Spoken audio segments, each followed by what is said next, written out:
আমি একজন প্রবাসী হয়ে প্রবাসীদের পক্ষ থেকে বাংলাদেশ সরকারের কাছে হাত জোর করে অনুরোধ করি, প্লিজ,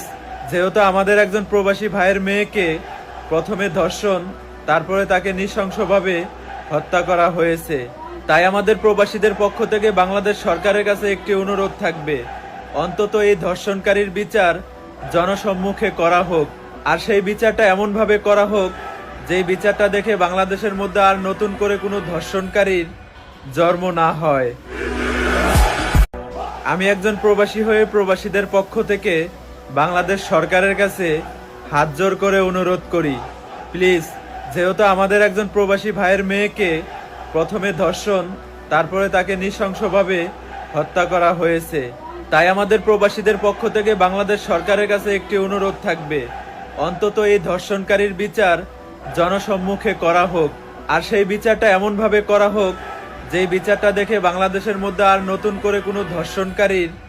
জন্ম না হয়।